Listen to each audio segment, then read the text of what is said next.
अहमदाबाद कांग्रेस द्वारा छात्रों की गूंज कार्यक्रम अंतर्गत योजायेली पत्रकार परिषद में महाराष्ट्र पूर्व गृहमंत्री सतेज पाटीले केंद्र सरकार पर आकरा प्रहारों कर्या।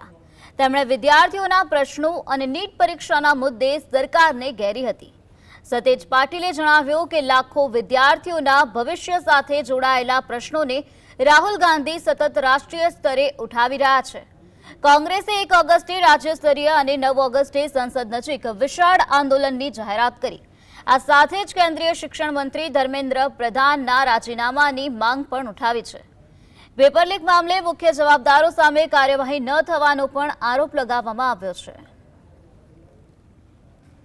डिफिसिट है पूरे युवाओं का, उनके भविष्य से खेलने का काम इन्होंने किया है। इसीलिए हमने कहा कि धर्मेंद्र प्रधान जी ने इस्तीफा देना चाहिए, उन्होंने जिम्मेदारी लेनी चाहिए और आगे जाके भी ये पेपर सेटिंग के मामले में कैसे करने वाले हैं, उसको ऑडिट कैसे होने वाला है, ये मांगे हम सरकार की